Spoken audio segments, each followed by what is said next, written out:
तो जय हिंद दोस्तों, अगर आप भी बिहार बोर्ड मैट्रिक की परीक्षा देने जा रहे हैं तो ये साइंस के 100 वीवीआई ऑब्जेक्टिव को देख करके ही जाइएगा, क्योंकि ये सभी प्रश्न बार बार पूछे जाते हैं। तो आइए चलते हैं सबसे पहला प्रश्न की ओर। तो सबसे पहला प्रश्न है, दाढ़ी बनाने के लिए किस दर्पण का उपयोग किया जाता है? बताइए आप लोग, समतल दर्पण का उपयोग किया जाता है या उत्तल दर्पण का उपयोग किया जाता है या अवतल दर्पण का उपयोग किया जाता है या कोई नहीं, इनमें से कोई नहीं। बताइए एक का क्या हो जाएगा? एक का क्या होगा? तो एक का हो जाएगा सी राइट आंसर। सी राइट आंसर हो जाएगा। अवतल दर्पण का उपयोग किया जाता है। किसका? अवतल दर्पण का उपयोग किया जाता है। किसके लिए? दाढ़ी बनाने के लिए। दाढ़ी अब बनाएंगे, अब से हो गया अवतल। याद रखिएगा, बहुत ही इंपॉर्टेंट क्वेश्चन है, वेरी वेरी इंपॉर्टेंट ये प्रश्न है, बार बार पूछा गया है। ठीक, आप लोग याद रखिएगा। अब चलते हैं प्रश्न 2 की ओर। तो दूसरा प्रश्न क्या है? प्रश्न दूसरा है, प्रकाश के परावर्तन के कितने नियम होते हैं? बताइए आप लोग। ये भी प्रश्न वीवीआई है, बहुत बार पूछा गया है। ये प्रश्न जो है ना बहुत बार पूछा गया है। आप लोग देखिएगा प्रीवियस ईयर क्वेश्चन को तो आपको अंदाजा हो जाएगा। तो बताइएगा प्रकाश के परावर्तन के कितने नियम होते हैं? तो 2 नियम होते हैं। कौन कौन होते हैं? परावर्तन होते हैं और अपवर्तन होते हैं। ऑप्शन नंबर क्या हो जाएगा? बी राइट आंसर हो जाएगा। अब चलते हैं क्वेश्चन नंबर 3 की ओर। क्वेश्चन नंबर 3 है, समतल दर्पण द्वारा बना प्रतिबिंब होता है। ये भी बहुत बार प्रश्न पूछा गया है, याद रखिएगा, वीवीआई प्रश्न है। ये सभी प्रश्न जो है ना चुन चुन करके लाया हूँ आप सभी के लिए, आप लोग याद रखिएगा। तो बताइए समतल दर्पण द्वारा जो प्रतिबिंब बनता है कैसा बनता है? बताइएगा। 3 का क्या हो जाएगा? 3 का हो जाएगा बी राइट आंसर हो जाएगा। बी काल्पनिक। क्या हो जाएगा? बी राइट आंसर हो जाएगा। अब चलते हैं क्वेश्चन नंबर 4 की ओर। क्वेश्चन नंबर 4 है, लेंस की शक्ति का एसआई मात्रक क्या होता है? लेंस की शक्ति का एसआई मात्रक क्या होता है? डायोप्टर होता है। ये भी वेरी वेरी इंपॉर्टेंट प्रश्न है, याद रखिए आप लोग, याद ही रखिएगा। ठीक, लेंस की क्षमता का मात्रक क्या होता है? डायोप्टर होता है। लेंस की शक्ति का मात्रक क्या होता है? डायोप्टर होता है। जैसे भी प्रश्न बनेगा वैसे आपको लगा देना है। ठीक, जूल किसका होता है बताइएगा, और वाट किसका होता है, एम्पियर किसका होता है? एम्पियर किसका होता है? आप लोग इसका भी कमेंट में जवाब देते जाइएगा। ठीक, तो जूल किसका होता है? कार्य का मात्रक जूल होता है। और बताइए एम्पियर किसका होता है? विद्युत धारा का मात्रक क्या होता है? एम्पियर होता है। वाट किसका होता है? आप लोग बताइएगा क्या हो जाए। शक्ति का क्या होता है? वाट होता है। तो शक्ति का वाट होता है। तीनों का हम बता दिए हैं, आप लोग याद रखिएगा। अब चलते हैं 5 की ओर। क्वेश्चन नंबर 5 है। क्वेश्चन नंबर 5 है, प्रकाश के अपवर्तन के कितने नियम होते हैं? बताइएगा कितने नियम होते हैं? अपवर्तन के कितने नियम होते हैं? तो 5 का क्या हो जाएगा? बताइएगा। 5 का हो जाएगा बी राइट आंसर। प्रकाश के अपवर्तन के 2 नियम होते हैं। ऑप्शन नंबर क्या हो जाएगा? B right answer. अब चलते हैं क्वेश्चन नंबर 6 की ओर। क्वेश्चन नंबर 6 है, निकट दृष्टि दोष दूर करने के लिए किस लेंस का उपयोग होता है? बताइएगा। निकट दृष्टि दोष है कोई व्यक्ति का। ठीक, कोई व्यक्ति को निकट दृष्टि दोष है तो उसको दूर करने के लिए कौन सा लेंस का उपयोग किया जाता है? बताइएगा कौन सा लेंस का? बताइए। 6 का क्या हो जाएगा? 6 का हो जाएगा बी राइट आंसर। अवतल लेंस का। ठीक, अवतल दर्पण नहीं लगाना है आप सभी को, अवतल लेंस लगाना है। ऐसे भी एग्जामिनर आपको फंसाएगा। ठीक, अवतल लेंस का प्रयोग किया जाता है। बताइएगा, हम दूर यानी कि निकट दृष्टि दोष तो हम देख लिए, इसमें कौन सा लेंस? तो अवतल लेंस। बताइए दूर दृष्टि दोष के लिए कौन सा लेंस का प्रयोग किया जाता है? तो उत्तल लेंस इसके लिए किया जाता है, याद रखिएगा। और एक और प्रश्न बनेगा यहाँ से, निकट दृष्टि दोष वाले व्यक्ति कहाँ की वस्तुओं को साफ साफ दिखाई दे सकती है? बताइए। नज़दीक की वस्तु साफ साफ दिखाई देगी या दूर की वस्तु साफ साफ दिखाई देगी निकट दृष्टि दोष वाले व्यक्ति को? तो निकट दृष्टि दोष वाले व्यक्ति को निकट की वस्तु साफ साफ दिखाई देती है, परंतु दूर की वस्तु साफ साफ दिखाई नहीं देती है।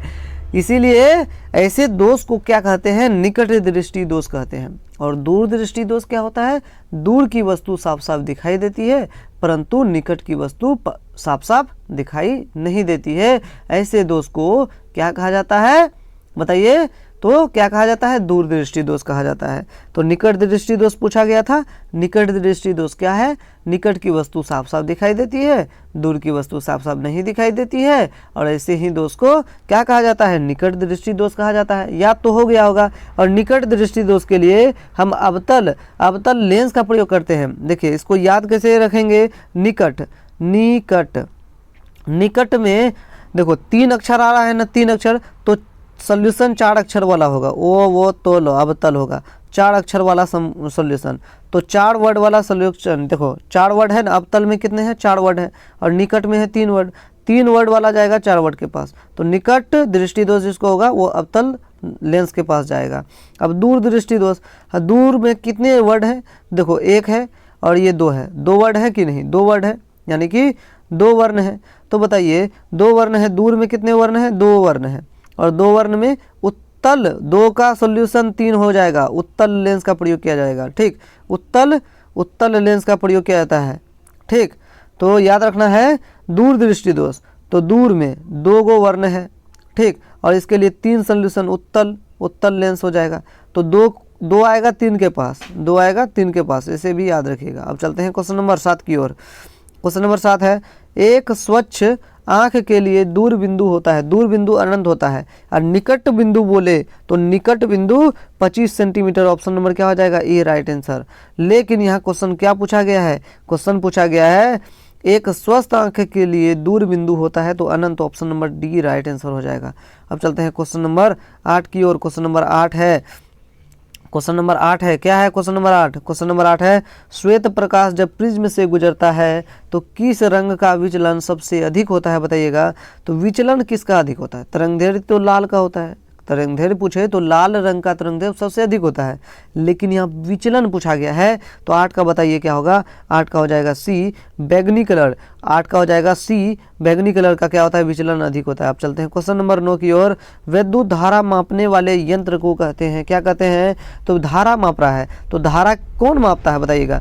ये तो वोल्ट मापता है, वोल्ट जो होता है वोल्ट, ये वोल्ट मापता है, वोल्ट मीटर वोल्ट को नापता है, वोल्ट को नापता है, विभवांतर अगर रहे तो विभवांतर को मापता है। लेकिन यहाँ पूछा है धारा किसको मापता है, धारा मापने वाले यंत्र कौन होते हैं, ए मीटर क्या करता है, धारा को मापने वाला यंत्र होता है, ए मीटर धारा को मापने वाला यंत्र होता है। Option number A right answer हो जाएगा 9 का। अब चलते हैं क्वेश्चन नंबर 10 की ओर। 1 HP यानी कि अश्व शक्ति बराबर होता है, कितना होता है बताइएगा आप लोग, कितना होता है, 10 का बताइए, 10 का हो जाएगा ए 746 क्या हो जाएगा, वर्क यानी कि कार्य। अब चलते हैं क्वेश्चन नंबर 11 की ओर। प्रतिरोधक का एसआई मात्रक क्या होता है बताइएगा, प्रतिरोधक का एसआई मात्रक क्या होता है, ओम होता है। ऑप्शन नंबर क्या हो जाएगा, ए राइट आंसर। लेकिन यहाँ प्रतिरोधकता का पूछे तो ओम मीटर हो जाएगा। अगर यही क्वेश्चन प्रतिरोधकता हो जाए, प्रतिरोधकता, तो बताइएगा इसका आंसर चेंज ही हो जाएगा। तो क्या हो जाएगा, प्रतिरोधकता का होता है ओम मीटर। ओम का सिंबल कैसा है, ऐसा होता है ओम का सिंबल, तो ओम मीटर हो जाएगा ये। ठीक, याद रखिएगा। अब चलते हैं क्वेश्चन नंबर 12 की ओर। क्वेश्चन नंबर 12 क्या है, क्वेश्चन नंबर 12 है, विद्युत फ्यूज आधारित है, किस पर आधारित है विद्युत फ्यूज बताइए 12 का। तो 12 का ए राइट आंसर हो जाएगा, धारा के उष्मीय प्रभाव पर, धारा के उष्मीय प्रभाव पर क्या है, विद्युत फ्यूज आधारित है। ठीक, गर्दा उड़ाते जाइए, और अगर आप लोग नए हैं ना चैनल को सब्सक्राइब भी करते जाइए। ठीक, अब चलते हैं क्वेश्चन नंबर 13 की ओर। क्वेश्चन नंबर 13 क्या है, विद्युत चुंबकीय प्रेरण की खोज किसने किया, बताओ आप लोग, फटाफट बताइए आप लोग, विद्युत चुंबकीय प्रेरण की खोज किसने की थी बताइए। 13 का क्या होगा, 13 का अगर आप लोग फैराडे लगाए हैं, एकदम गर्दा उड़ा दिए, ऑप्शन नंबर क्या हो जाएगा, बी फैराडे। विद्युत चुंबकीय प्रेरण की खोज फैराडे ने किया था। ठीक, अब चलते हैं क्वेश्चन नंबर 14 की ओर। डायनेमो से कैसी धारा प्राप्त होती है बताइएगा, डायनेमो से कैसी धारा प्राप्त होती है, 14 का बताइए। तो एसी धारा और डीसी धारा, दोनों धारा प्राप्त होती है। ऑप्शन नंबर क्या हो जाएगा, सी राइट आंसर हो जाएगा, 14 का सी हो जाएगा। अब चलते हैं, कहाँ चलते हैं, क्वेश्चन नंबर 15 की ओर चलते हैं। सौर सेल सौर ऊर्जा को किस ऊर्जा में बदलता है बताइए। सौर सेल जो है सौर ऊर्जा को किस ऊर्जा में बदलता है बताइए। 15 का क्या लगाएं आप लोग, 15 का क्या हो जाएगा, विद्युत ऊर्जा। सौर सेल जो है सौर ऊर्जा को किस ऊर्जा में बदलता है, तो विद्युत ऊर्जा। ऑप्शन नंबर क्या हो जाएगा, बी राइट आंसर हो जाएगा। अब चलते हैं क्वेश्चन नंबर 16 की ओर। क्वेश्चन नंबर 16 क्या है, क्वेश्चन नंबर 16 है, पवनों का देश किसे कहा जाता है बताइएगा। पवनों का देश किसको कहते हैं, तो डेनमार्क को। ऑप्शन नंबर क्या हो जाएगा, सी राइट आंसर हो जाएगा। अब चलते हैं क्वेश्चन नंबर 17 की ओर। क्वेश्चन नंबर 17 है, किसी माध्यम के अपवर्तनांक का मान होता है, बताइएगा साइन आई बट्टा में क्या होता है, साइन आर होता है, याद रखिएगा। ठीक, साइन आई बट्टा आर कहाँ है, साइन आई बट्टा आर ऑप्शन नंबर बी में है, तो ऑप्शन नंबर बी क्या हो जाएगा, तो राइट हो जाएगा। ठीक, गर्दा उड़ाते जाइए ऐसे ही। अब चलते हैं क्वेश्चन नंबर 18 की ओर। क्वेश्चन नंबर 18 है, गोलीय दर्पण की फोकल दूरी यानी कि फोकस दूरी, उसकी वक्रता त्रिज्या की क्या होती है, बताइएगा। गोलीय दर्पण की फोकस दूरी, उसकी वक्रता त्रिज्या की क्या होती है, बताइए। 18 का क्या होगा बताइए आप लोग, तो आधी हो जाएगी, option number A right answer हो जाएगा। अब चलते हैं क्वेश्चन नंबर 19 की ओर। क्वेश्चन नंबर 19 है, विद्युत बल्ब में कौन सी गैस भरी जाती है, बताइएगा। तो विद्युत बल्ब में निष्क्रिय गैस भरी जाती है, निष्क्रिय गैस भरी जाती है। से हीलियम हो गया, नियोन हो गया, आर्गन हो गया, जेनोन हो गया, क्रिप्टन हो गया, रेडोन हो गया, ये सभी गैस कैसी है, तो निष्क्रिय गैस है, याद रखिएगा आप लोग। ठीक, तो ऑप्शन नंबर क्या हो जाएगा, सी राइट आंसर हो जाएगा। ठीक, सी क्या हो जाएगा, राइट आंसर हो जाएगा 19 का। ठीक, अब चलते हैं क्वेश्चन नंबर 20 की ओर। क्वेश्चन नंबर 20 है, निर्वात में प्रकाश की चाल होती है, तो बताइएगा 3 गुना 10 पर पावर 8, 10 पर पावर कितना होता है, 3 गुना 10 पर पावर 8 मीटर प्रति सेकेंड होता है, याद रखिएगा जी। मीटर प्रति सेकेंड कहाँ है, 3 गुना 10 पर 8 मीटर प्रति सेकेंड ऑप्शन नंबर ए में है, तो ऑप्शन नंबर ए राइट हो जाएगा। अब चलते हैं क्वेश्चन नंबर 21 की ओर। किलोवाट घंटा KWH किसका मात्रक है, बताइए। किलोवाट घंटा KWH किसका मात्रक है, बताइए आप लोग। 21 का क्या हो जाएगा, 21 का हो जाएगा बी राइट आंसर, विद्युत ऊर्जा का है। विद्युत ऊर्जा का ही मात्रक क्या है, किलोवाट घंटा, ऑप्शन नंबर बी राइट हो जाएगा 21 का। अब चलते हैं क्वेश्चन नंबर 22 की ओर। ताप बढ़ने पर चालक का प्रतिरोध क्या हो जाता है, बढ़ता है, घटता है, स्थिर रहता है, या कोई नहीं, बताइए। 22 का क्या हो जाएगा, 22 का ए हो जाएगा, 22 का ए हो जाएगा राइट आंसर, बढ़ता है। ताप जैसे बढ़ाओगे तो चालक का प्रतिरोध वैसे वैसे बढ़ते रहेगा। ठीक, 22 का ए लगा के गर्दा उड़ाते जाइए आप लोग। अब चलते हैं क्वेश्चन नंबर 23 की ओर। क्वेश्चन नंबर 23 क्या है, अवतल लेंस का आवर्धन बराबर, आवर्धन को एम से सूचित करते हैं, आवर्धन बराबर होता क्या है, बताइए। 23 का क्या हो जाएगा, 23 का क्या हो जाएगा, डी राइट आंसर हो जाएगा। म्यू बराबर में होता है भी बटा यू होता है, एकदम ऐसे ही गर्दा उड़ाइए आप लोग। अब चलते हैं क्वेश्चन नंबर 24 की ओर। प्रिज्म कितने सतहों से घिरा होता है, तो 5 सतहों से घिरा होता है, ऑप्शन नंबर डी हो जाएगा वो 24 का। अब चलते हैं क्वेश्चन नंबर 25 की ओर। क्वेश्चन नंबर 25 है, आंख का व्यवहार होता है, बताइएगा। आंख किस लेंस की तरह व्यवहार करता है, तो उत्तल लेंस की तरह व्यवहार करता है, option number B right answer हो जाएगा। अब चलते हैं क्वेश्चन नंबर 26 की ओर। टिंडल प्रभाव की कौन सी परिघटना को प्रदर्शित करता है, बताइए।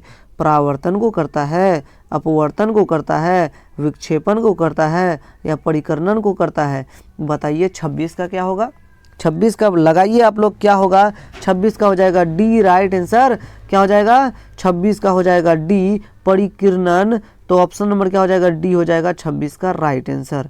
अब चलते हैं क्वेश्चन नंबर 27 की ओर। विद्युत शक्ति का मात्रक है, बताइएगा। विद्युत शक्ति का मात्रक क्या है इसमें, तो शक्ति वाट लगा देगा, शक्ति आ जाएगा ना, हम वाट लगा देंगे तुम्हारा, तो विद्युत शक्ति का मात्रक क्या हो जाएगा, वाट हो जाएगा, ऑप्शन नंबर क्या हो जाएगा, बी राइट आंसर। बताइए वोल्ट किसका होता है, तो विभवांतर का होता है, किसका, वोल्ट किसका मात्रक होता है, विभवांतर का होता है, विभव का होता है, याद रखिएगा। जूल किसका होता है, बताइएगा। ऊर्जा का मात्रक क्या होता है, जूल होता है। ओम किसका होता है, बताइएगा। तो किसका होता है, प्रतिरोध का मात्रक ओम होता है, याद रखिएगा। अब चलते हैं क्वेश्चन नंबर 28 की ओर। क्वेश्चन नंबर 28 है, बैटरी से किस प्रकार का धारा प्राप्त होता है, बताइए।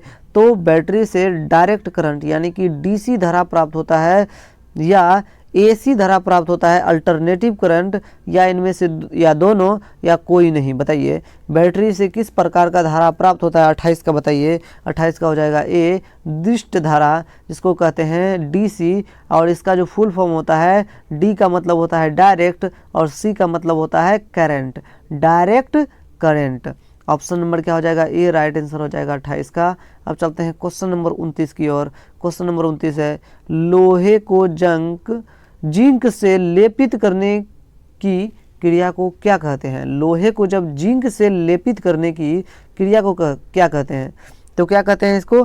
गैल्वेनीकरण। क्या कहते हैं? गैल्वेनीकरण। ऑप्शन नंबर क्या हो जाएगा? बी राइट आंसर हो जाएगा। लोहे को जिंक से लेपित जब करते हैं तो उसको गैल्वेनीकरण कहते हैं। 29 का बी राइट आंसर हो जाएगा। अब चलते हैं क्वेश्चन नंबर 30 की ओर। शोषण किस प्रकार की अभिक्रिया है? बताइए आप लोग, फटाफट बताइए। 30 का क्या हो जाएगा? 30 का हो जाएगा ए राइट आंसर, उपचयन हो जाएगा। क्या हो जाएगा? उपचयन। ठीक, option number A right answer हो जाएगा 30 का। अब चलते हैं क्वेश्चन नंबर 31 की ओर। बुझा हुआ चूना का सूत्र। अब चूना बुझ गया मतलब पानी तो डाला होगा, तो पानी का भी सूत्र आ गया। यहाँ देखो OH तो है, पानी में होता है ना, तो Ca into OH2, Ca into OH, ये 2, ये किसका सूत्र है? तो बुझा हुआ चूना का सूत्र है। तो option number A right answer हो जाएगा। अब यहाँ से क्वेश्चन कैसे बनेगा? बिना बुझा हुआ चूना का सूत्र क्या होता है बताइए, ये भी बता दो। तो बिना बुझा हुआ चूना का सूत्र, बिना बुझा हुआ चूना का सूत्र जो होता है, बिना बुझा हुआ चूना का सूत्र क्या होता है? CaO होता है, ये भी याद रखिएगा। ठीक, अब चलते हैं क्वेश्चन नंबर 32 की ओर। क्वेश्चन नंबर 32 है, अम्लीय विलयन का pH मान क्या होता है? ठीक, पोटेंशियल ऑफ हाइड्रोजन। pH का जो क्या होता है? फुल फॉर्म होता है। ठीक, पोटेंशियल ऑफ हाइड्रोजन होता है। अम्लीय विलयन का pH मान होता है, बताइए कितना होता है अम्लीय विलयन का pH मान? बताओ। 7 जो है न्यूट्रल होता है, 7 से अधिक जो होता है ये क्या होता है? क्षारीय हो जाता है। 7 से अगर कम रहेगा तो वो क्या हो जाता है? अम्लीय हो जाता है। तो बताइए 7 से अगर कम हो रहेगा तब ना अम्लीय विलयन बनेगा। तो 7 से कम, ऑप्शन नंबर क्या हो जाएगा? बी राइट आंसर हो जाएगा। ठीक, 32 का क्या हो जाएगा? बी राइट आंसर हो जाएगा। अब चलते हैं क्वेश्चन नंबर 33 की ओर। चींटी के डंक में कौन सा अम्ल पाया जाता है? बताइए। चींटी के डंक में अगर चींटी काट देता है, कोई जगह पे काटता है, तो वह मथते हैं कि नहीं? अरे दर्द करने लगा, मथने लगते हैं। तो मथने से हो गया मेथेनोइक अम्ल। क्या होता है? मेथेनोइक अम्ल। ऑप्शन नंबर क्या हो जाएगा? सी। और मेथेनोइक का जो है ना अन्य नाम होता है फॉर्मिक अम्ल। क्या होता है? फॉर्मिक अम्ल होता है, याद रखिएगा। ठीक, इसका सूत्र क्या होता है? CH क्या होता है बताइएगा? CHHO। क्या होता है? CHHO होता है। ऑप्शन नंबर क्या हो जाएगा? CHHO होता है। ऑप्शन नंबर क्या हो जाएगा? सी राइट आंसर हो जाएगा। बताइएगा, मेथेनोइक अम्ल हो जाएगा। चींटी के डंक में कौन सा अम्ल पाया जाता है? तो मेथेनोइक अम्ल पाया जाता है। मेथेनोइक अम्ल का ही दूसरा नाम है फॉर्मिक अम्ल। याद रखिएगा आप लोग, फॉर्मिक अम्ल होता है इसका दूसरा नाम, याद रखिएगा। इसे भी प्रश्न दे देगा तो आप फंस जाएंगे, लेकिन यहाँ से अगर पढ़ लिए हैं तो गर्दा उड़ा देंगे। ठीक, बात यही है। अब चलते हैं क्वेश्चन नंबर 34 की ओर। धातुओं की प्रकृति होती है, बताइए। विद्युत धनात्मक, विद्युत ऋणात्मक, उदासीन, या कोई नहीं? बताइए 34 का क्या हो जाएगा? आप सभी स्टूडेंट बताइए 34 का क्या हो जाएगा? धातुओं की प्रकृति होती है। बताइए कैसी होती है धातुओं की प्रकृति? तो बताइए, धातु की जो प्रकृति होती है वो धनात्मक होती है, विद्युत धनात्मक होती है। ऑप्शन नंबर ए हो जाएगा राइट आंसर। अब चलिए अगले प्रश्न की ओर चलते हैं। अगला प्रश्न है, पाड़े का अयस्क है। पाड़े का अयस्क क्या है बताइए? सिनेबार है। Option number C right answer हो जाएगा। वेरी वेरी इंपॉर्टेंट प्रश्न है ये। और यहाँ से पूछा जाएगा, बॉक्साइट किसका अयस्क है? तो एल्यूमिनियम का है। एल्यूमिनियम का अयस्क क्या है? बॉक्साइट है। सिनेबार किसका है? तो ये पाड़े का है। सिनेबार पाड़े का है। ठीक, याद रखिएगा। मैग्नेटाइट और हेमेटाइट आप लोग कमेंट में बताइएगा किसका है। तो ठीक, तो हेमेटाइट लोहा का हम बता दिए। ठीक, अब आप लोग जो है रिसर्च करके बताइएगा हमको, ठीक, कमेंट में। अब चलते हैं क्वेश्चन नंबर 36 की ओर। मीथेन, यानी कि मीथेन का सूत्र जो होता है CH4 होता है, में कितने सहसंयोजक बंधन होते हैं? बताइए कितने सहसंयोजक बंधन होते हैं? 36 का बताइए। 36 का क्या होगा, 36 का क्या होगा, बी। देखो मीथेन, सी के जगह पे कितने हाइड्रोजन है, यानी कि सी के जगह पे, सी को कार्बन कहते हैं, कार्बन में कितने हाइड्रोजन सटे हुए हैं बताइए, 4 हाइड्रोजन सटे हुए हैं, इसीलिए इसमें कितने हैं, सहसंयोजक बंधन, तो 4 होते हैं। ऑप्शन नंबर क्या हो जाएगा, बी राइट आंसर हो जाएगा। अब चलते हैं क्वेश्चन नंबर 37 की ओर। आधुनिक आवर्त सारणी में वर्गों की संख्या होती है, बताइएगा कितने वर्ग होते हैं। 37 का बताइए आप लोग, 37 का हो जाएगा कितना, सी हो जाएगा 18 वर्ग होते हैं। कितने, 18 वर्ग होते हैं। अब चलते हैं क्वेश्चन नंबर 38 की ओर। प्लास्टर ऑफ पेरिस का रासायनिक सूत्र क्या होता है, 38 का बताइए। 38 का होता है, प्लास्टर ऑफ पेरिस का रासायनिक सूत्र होता है CaSO4, कितना होता है, 1/2 H2O होता है। याद रखिएगा CaSO4 1/2 H2O होता है, ये प्लास्टर ऑफ पेरिस का सूत्र होता है। ऑप्शन नंबर क्या हो जाएगा, बी हो जाएगा 38 का। अब चलते हैं क्वेश्चन नंबर 39 की ओर। सोने की शुद्धता किसमें मापी जाती है, तो बताइएगा कैरेट में मापी जाती है। Option number A right answer हो जाएगा। शुद्ध सोना जो है ना 24 कैरेट का होता है, याद रखिएगा आप लोग। अब चलते हैं क्वेश्चन नंबर 40 की ओर। कार्बन क्या है, कार्बन क्या है बताइए, धातु है, अधातु है, उपधातु है, या कोई नहीं है। तो कार्बन क्या है बताइएगा, तो कार्बन बताइए क्या है, 40 का बताइए आप लोग। 40 का हो जाएगा बी राइट आंसर।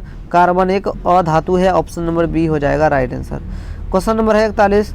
कौन सा अधातु कमरे के ताप पर द्रव हो जाता है, वो धातु है पर कमरे के ताप पर द्रव हो जाता है, वो धातु है, ठीक, वो धातु है। तो बताइएगा 41 का क्या हो जाएगा, 41 का हो जाएगा बी ब्रोमीन, क्या हो जाएगा, बी राइट आंसर हो जाएगा। अब चलते हैं क्वेश्चन नंबर 42 की ओर। अष्टक नियम किसने दिया था, तो न्यूलैंड्स चाचा ने दिया था। Option number A right answer हो जाएगा।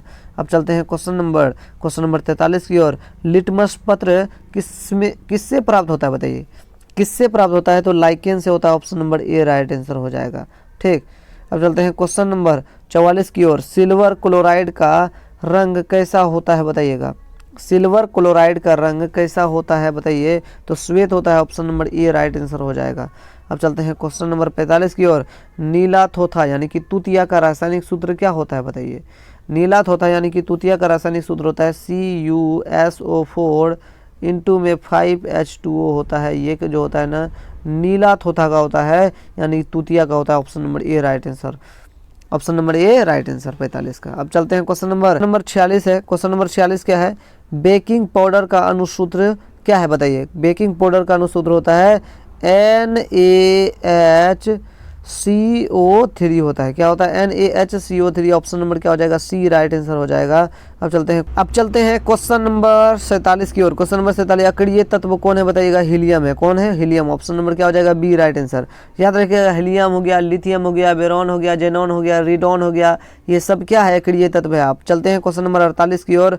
एथीन का सूत्र क्या होता है बताइएगा, एथीन, तो एथीन का सूत्र क्या होता है बताइएगा। 48 का क्या हो जाएगा, 48 का हो जाएगा बी राइट आंसर। C2H4 जो होता है ना, ये एथीन का सूत्र होता है। आप चलते हैं क्वेश्चन नंबर 46 की ओर, 49 की ओर। क्वेश्चन नंबर 49 की ओर। सिरका में कौन सा अम्ल पाया जाता है बताइएगा, सिरका में कौन सा अम्ल पाया जाता है, तो बताइए आप लोग। 49 का बताइए क्या होगा, 49 का हो जाएगा एसिटिक अम्ल पाया जाता है, सिरका में हो जाएगा एसिटिक अम्ल। Option number C right answer. आप चलते हैं क्वेश्चन नंबर 50 की ओर। Question number 50। सल्फर की परमाणु संख्या क्या है बताइए। सल्फर की जो परमाणु संख्या होती है कितनी होती है बताइएगा। 50 का क्या हो जाएगा, 50 का हो जाएगा सी, यानी कि कितना होता है सल्फर का जो है, सल्फर का परमाणु संख्या कितना होता है, सल्फर यानी कि S, सल्फर का जो परमाणु संख्या होता है वो कितना होता है, 16 होता है। याद रखिएगा आप लोग, ठीक। क्या हो जाएगा 50 का हो जाएगा सी राइट आंसर। अब चलते हैं क्वेश्चन नंबर 51 की ओर। पोटेशियम यानी कि के, पोटेशियम को सूचित करते हैं के से, की परमाणु संख्या होती है कितनी होती है बताइएगा, कितनी होती है। 51 का बताइए, 51 का बताइए। 51 का हो जाएगा सी राइट आंसर हो जाएगा। याद रखिएगा 51 का सी हो जाएगा, 19 होता है, पोटेशियम का 19 होता है। अब चलते हैं क्वेश्चन नंबर 52 की ओर। क्वेश्चन नंबर 52 है, हीलियम कैसा तत्व है बताइएगा। हीलियम जो है ना, यह एक प्रकार का अक्रिय तत्व है। याद रखिएगा ऑप्शन नंबर क्या हो जाएगा, बी राइट आंसर हो जाएगा। अब चलते हैं क्वेश्चन नंबर 53 की ओर।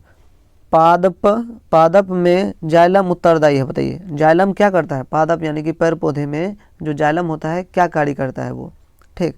तो जाइलम जो होता है ना ये क्या करता है, जल का वहन करने में करता है। ऑप्शन नंबर क्या हो जाएगा, ए हो जाएगा 53 का। अब चलते हैं क्वेश्चन नंबर 54 की ओर। प्रकाश संश्लेषण की क्रिया होती है, बताइएगा किस में होती है प्रकाश संश्लेषण की क्रिया, तो ये हरे पेड़ पौधे में होती है। ऑप्शन नंबर क्या हो जाएगा, सी राइट आंसर हो जाएगा।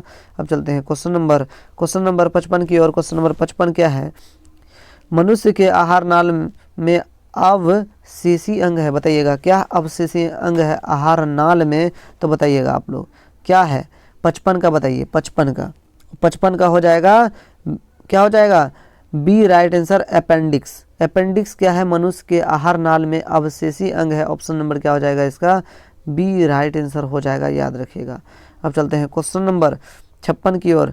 मैग्नीशियम बोल रहा है क्या, मैग्नीशियम क्या बोल रहा है क्वेश्चन, मैग्नीशियम में पाया जाता है। मैग्नीशियम किस में पाया जाता है बताइएगा, तो किस में पाया जाता है, तो क्लोरोफिल में पाया जाता है। ऑप्शन नंबर क्या हो जाएगा, option number A right answer हो जाएगा 56 का। अब चलते हैं क्वेश्चन नंबर 57 की ओर।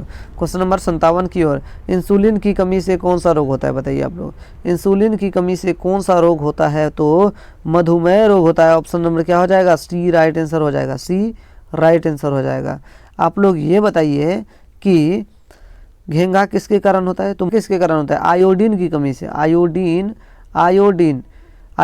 की कमी से होता है। आयोडीन की कमी से क्या कौन सा रोग होता है, तो घेंघा रोग होता है, याद रखिएगा, ठीक। तो आयोडीन की कमी से। अब चलते हैं क्वेश्चन नंबर 58 की ओर। तंत्रिका कोशिका कितने प्रकार की होती है, बताइए 58 का क्या हो जाएगा, 58 का बताइए क्या हो जाएगा, 58 का हो जाएगा सी राइट आंसर हो जाएगा। तंत्रिका कोशिका 3 प्रकार की पाई जाती है। Option number C right answer हो जाएगा। अब चलते हैं क्वेश्चन नंबर 59 की ओर। मानव हृदय में कोष्ठकों यानी कि चैम्बर्स की संख्या कितनी होती है, 59 का क्या हो जाएगा बताइए, 59 का हो जाएगा 4, यानी कि option number C right answer हो जाएगा। 4 कोष्ठक होते हैं, 4 चैम्बर होते हैं मानव के हृदय में। क्वेश्चन नंबर चलते हैं 60 की ओर। अमीबा अपना भोजन किसके द्वारा पकड़ता है, तो कुटपाद के द्वारा। ऑप्शन नंबर क्या हो जाएगा, ए राइट आंसर हो जाएगा। क्वेश्चन नंबर चलते हैं 61 की ओर। नर युग्मक एवं मादा युग्मक के संलयन को कहते हैं, क्या कहते हैं, निषेचन। Option number B. और निषेचन के बाद क्या बनता है, जाइगोट बनता है, जो 2 गुणित होते हैं। अब चलते हैं क्वेश्चन नंबर 62 की ओर। डेंगू उत्पन्न करने वाला मच्छर किस तरह के जल में रहता है, तो गंदा जल। ऑप्शन नंबर क्या हो जाएगा, बी राइट आंसर हो जाएगा। अब चलते हैं क्वेश्चन नंबर 63 की ओर। क्वेश्चन नंबर 63 है, किसे कोशिका का ऊर्जा मुद्रा यानी कि एनर्जी करेंसी कहा जाता है, बताइएगा एडीपी को, एटीपी को, डीटीपी को या पीडीपी को, बताइए 63 का क्या हो जाएगा, 63 का हो जाएगा बी राइट आंसर, एटीपी को। बताइए एटीपी का फुल फॉर्म क्या होता है, तो ए से होता है क्या होता है, एड्रोनसिन। बताइए आप लोग फटाफट बताइए क्या होता है, एंड्रोसिन। ए का एटीपी, ए का होता है एंड्रोसिन, टी का होता है ट्राई और पी से होता है फास्फोट। ए को एंड्रोसिन बोलते हैं, टी से बोलते हैं ट्राई और पी से होता है क्या होता है, phosphate. Adenosine triphosphate, adenosine triphosphate इनका क्या होता है, फुल फॉर्म होता है। अब चलते हैं एंड्रोसिन ट्राई फास्फेट, ये इनका फुल नाम होता है। ऑप्शन नंबर क्या हो जाएगा, बी हो जाएगा 63 का। अब चलते हैं क्वेश्चन नंबर 64 की ओर। हाइड्रा में प्रजनन किस विधि से होता है, बताइएगा, तो मुकुलन से होता है। Option number B right answer हो जाएगा। अब चलते हैं क्वेश्चन नंबर 65 की ओर। फूल का कौन सा भाग फल बदलता है, तो बताइए फूल का कौन सा भाग फल में बदलता है, बताइएगा, तो बीजांड जो है ना बीज में बदलता है, बीजांड बीज में बदलता है, लेकिन यहाँ बोल रहा है फल में कौन सा भाग बदलता है, तो अंडाशय जो है ना ये फल में बदलता है, किसमें, फल में बदलता है। ऑप्शन नंबर क्या हो जाएगा, सी राइट आंसर हो जाएगा 65 का। अब चलते हैं क्वेश्चन नंबर 66 है। जीन शब्द किसने प्रस्तुत किया, बताइएगा, मेंडल ने या जोहानसन ने, लेमार्क ने या डार्विन ने, तो 66 का क्या हो जाएगा, 66 का हो जाएगा लेमार्क ने, क्या हो जाएगा, option number C right answer हो जाएगा, Lamarck, option number C. Question number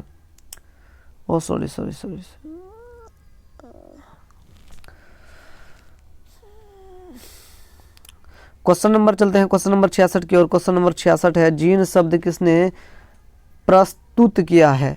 बताइए, प्रस्तुत किया, जीन शब्द किसने प्रस्तुत किया? तो बताइएगा, तो जोहानसन ने क्या किया था? जीन शब्द का सबसे पहले प्रस्तुत किया था। Option number B right answer हो जाएगा। और मेंडल को अनुवांशिकी का क्या कहा जाता है? पिता कहा जाता है। ठीक ठीक, अब चलते हैं क्वेश्चन नंबर 67 की ओर। क्वेश्चन नंबर 67 है, मछली का श्वसन अंग है क्या? गिल से। ऑप्शन नंबर क्या हो जाएगा? बी राइट आंसर हो जाएगा। ठीक, अब चलते हैं क्वेश्चन नंबर, गलफरा भी कह सकता है, कोई दिक्कत नहीं। क्वेश्चन नंबर चलते हैं 68 के। रक्त का थक्का बनने में सहायक कौन करता है? बताइएगा, तो कौन करता है बताइए? 68 का क्या होगा? 68 का बताइए, 68 का हो जाएगा रक्त बिंबाणु। ऑप्शन नंबर सी। रक्त को जमने के लिए विटामिन के भी उत्तरदायी होता है, ये भी याद रखिएगा। अब चलते हैं क्वेश्चन नंबर 69 है, एक लिंगी पुष्प का उदाहरण कौन सा है? बताइएगा, एक ही लिंग यानी कि एक लिंगी पुष्प का उदाहरण कौन सा है? बताइए, पपीता है। ऑप्शन नंबर क्या हो जाएगा? ए राइट आंसर हो जाएगा। ठीक, 69 का। अब चलते हैं क्वेश्चन नंबर 70 की ओर। क्वेश्चन नंबर 70 क्या है? क्वेश्चन नंबर 70 है, थायरोक्सिन हार्मोन के संश्लेषण के लिए क्या आवश्यक है? बताइए, क्या आवश्यक है? 70 का बताइए। 70 का हो जाएगा बी राइट आंसर, आयोडीन। क्या हो जाएगा? आयोडीन हो जाएगा। याद रखिएगा, आप सभी स्टूडेंट याद रखिएगा।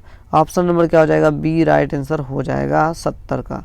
अब चलते हैं क्वेश्चन नंबर 71 की ओर। ग्लाइकोलाइसिस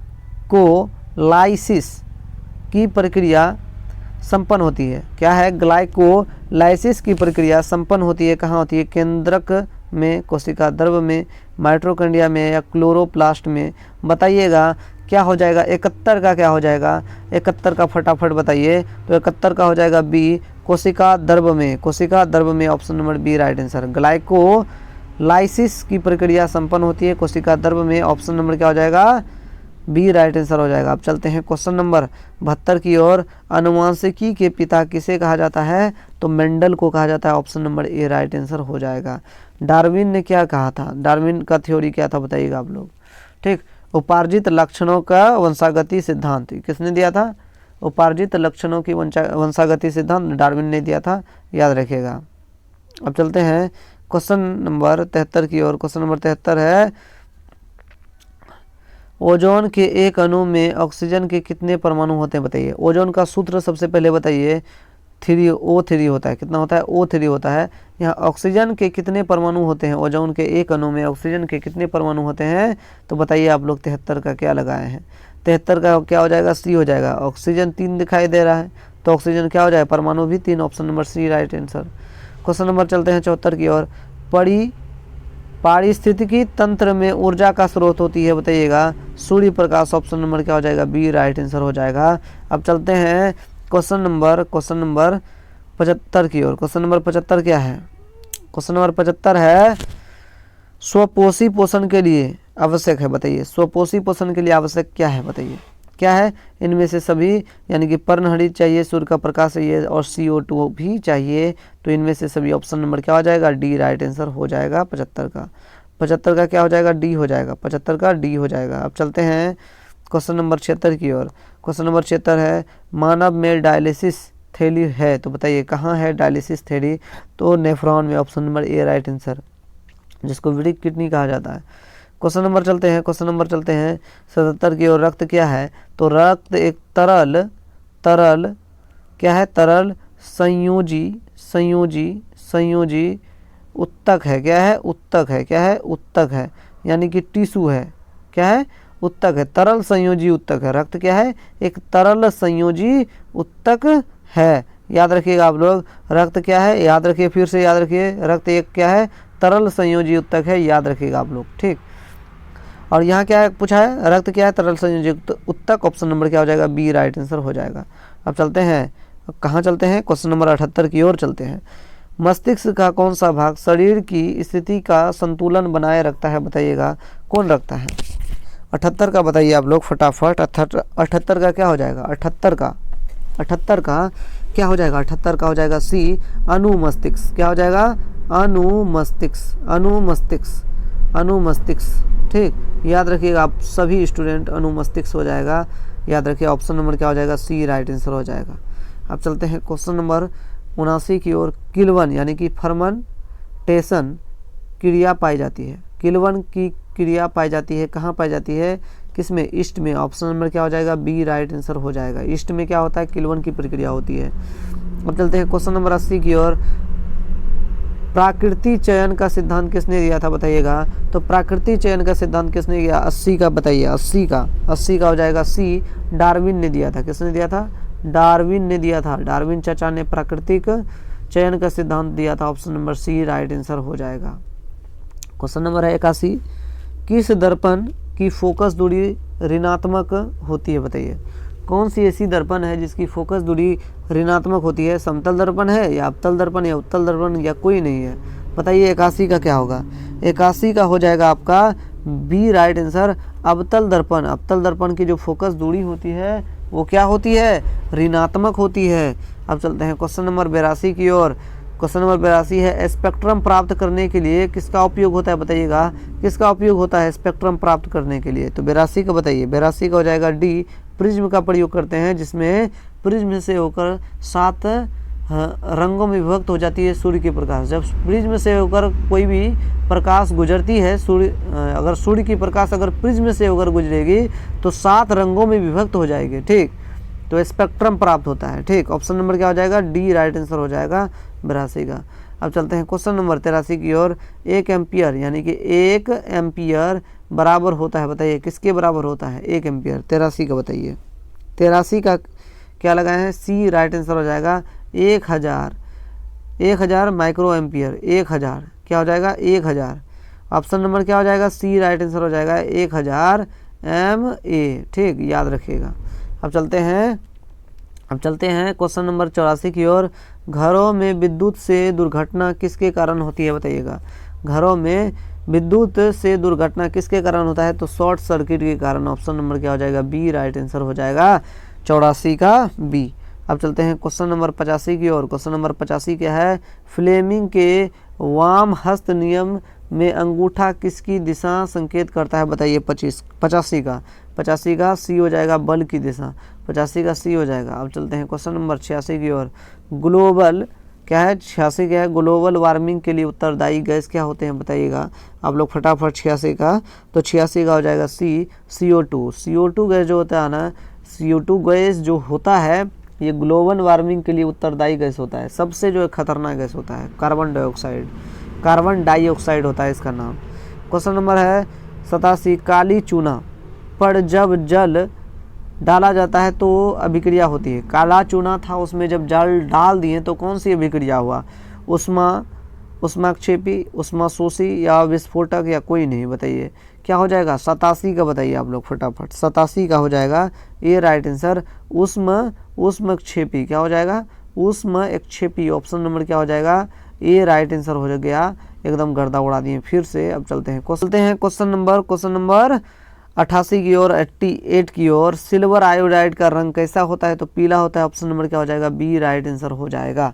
अब चलते हैं क्वेश्चन नंबर 89 की ओर। क्वेश्चन नंबर 89 की ओर चलते हैं। हमारा शरीर pH के कितने परास के बीच कार्य करता है बताइएगा। कितने परास के बीच कार्य करता है, तो 89 का बताइए फटाफट। 89 का हो जाएगा डी राइट आंसर हो जाएगा, 89 का डी। अब चलते हैं क्वेश्चन नंबर 90 की ओर। बॉक्साइट किस धातु का महत्वपूर्ण अयस्क है, तो एल्युमिनियम का। Option number C right answer हो जाएगा। वेरी इंपॉर्टेंट प्रश्न है ये। ठीक, अब चलते हैं क्वेश्चन नंबर 91 की ओर। एल्केन का सूत्र होता है बताइए, सामान्य सूत्र क्या होता है एल्केन का। और ये जो है ना आप बहुत बार याद किए होंगे, भूल गए होंगे, तो आपको तीनों बता देते हैं हम। ठीक, एल्केन और एल्काइन का। एल्केन का जो होता है ना, एल्केन का होता है CN क्या होता है, CnH2n प्लस में क्या होता है, 2 होता है। ये एल्केन हुआ। अब एल्किन का CnH2n, ये किसका हुआ, एल्किन का। अब एल्काइन का क्या होता है, CnH2n माइनस में क्या हो जाएगा, 2 हो जाएगा। ठीक, माइनस में 2 हो जाएगा, याद रखिएगा। अब चलते हैं क्वेश्चन नंबर, इसका क्या हो गया 91 का बताइए। एल्केन का सामान्य सूत्र क्या होता है, CnH2n प्लस में 2 हो जाएगा। Option number A right answer. अब चलते हैं क्वेश्चन नंबर 92 की ओर। लोहे की परमाणु संख्या क्या होती है बताइएगा। लोहे की परमाणु संख्या 92 का हो जाएगा बी, 26 होता है। Option number B right answer. अब चलते हैं क्वेश्चन नंबर 93 की ओर। मानव में श्वसन वर्णक होते हैं बताइएगा, क्या होता है बताइए। हीमोग्लोबिन। ऑप्शन नंबर क्या हो जाएगा बी। हीमोग्लोबिन की जगह पे आरबीसी भी दे दे तो घबराना नहीं है। आरबीसी, ठीक, याद रखिएगा, आरबीसी दे दे तो। क्वेश्चन नंबर चलते हैं 94 की ओर। किडनी की रचनात्मक क्रियात्मक इकाई क्या है तो नेफ्रॉन है। ऑप्शन नंबर क्या हो जाएगा बी राइट आंसर हो जाएगा। अब चलते हैं क्वेश्चन नंबर 95 की ओर। दो तंत्रिका कोशिका के मध्य खाली स्थान को क्या कहते हैं, सिनेप्स कहते हैं। ऑप्शन नंबर क्या हो जाएगा बी राइट आंसर हो जाएगा। क्वेश्चन नंबर चलते हैं 96 की ओर। पराग कोश में होते हैं, क्या होते हैं तो पराग कोश में परागकण होते हैं। ऑप्शन नंबर क्या हो जाएगा डी हो जाएगा राइट आंसर। अब चलते हैं क्वेश्चन नंबर 97 की ओर। विद्युत धारा उत्पन्न करने वाली युक्ति को क्या कहते हैं तो बताइए। विद्युत धारा उत्पन्न करना है तो क्या हो जाएगा। ऑप्शन नंबर ए जनरेटर हो जाएगा। ऑप्शन नंबर ए जनरेटर हो जाएगा राइट आंसर। 97 का राइट आंसर हो जाएगा जनित्र। अब चलते हैं क्वेश्चन नंबर 98 की ओर। ऊर्जा का क्या है, ऊर्जा का एसआई मात्रक यानी कि एसआई यूनिट क्या होता है ऊर्जा का क्या होता है 98 का बताइए तो जूल होता है। ऑप्शन नंबर क्या हो जाएगा बी राइट आंसर हो जाएगा joule. Option number B right answer हो जाएगा। अब चलते हैं क्वेश्चन नंबर 99 की ओर। निम्न में कौन सा पद विद्युत शक्ति को निरूपित नहीं करता, क्या कौन सा शब्द जो है ना, कौन सा पद जो है ना विद्युत शक्ति को निरूपित नहीं करता है 99 का बताइए तो क्या हो जाएगा। ये निरूपित करता है IR²। ये क्या होता है विद्युत शक्ति का निरूप करता है। ऑप्शन नंबर क्या हो जाएगा नहीं करता है। Option number B right answer हो जाएगा। अब चलते हैं क्वेश्चन नंबर 100 की ओर। लेंस में मुख्य फोकस की संख्या कितनी होती है तो बताइए। 100 का हो जाएगा ए 2 होती है। Option number A right answer हो जाएगा। तो हम आप सभी के लिए 100 VVI प्रश्न करवा दिए हैं और ये प्रश्न को जो है ना आप जो है ना एक बार और वीडियो चला करके फिर से एक बार देख लीजिए और एग्जाम में जाके फोड़ दीजिए। ये सभी प्रश्न आता ही है और आता ही रहेगा, बार बार आएगा। तो आप सभी को जो है ना दिल से धन्यवाद है कि आप लोग अंत तक वीडियो को देखे हैं और चैनल को सब्सक्राइब भी किए हैं। ठीक, तो thank you so much everyone, love you all.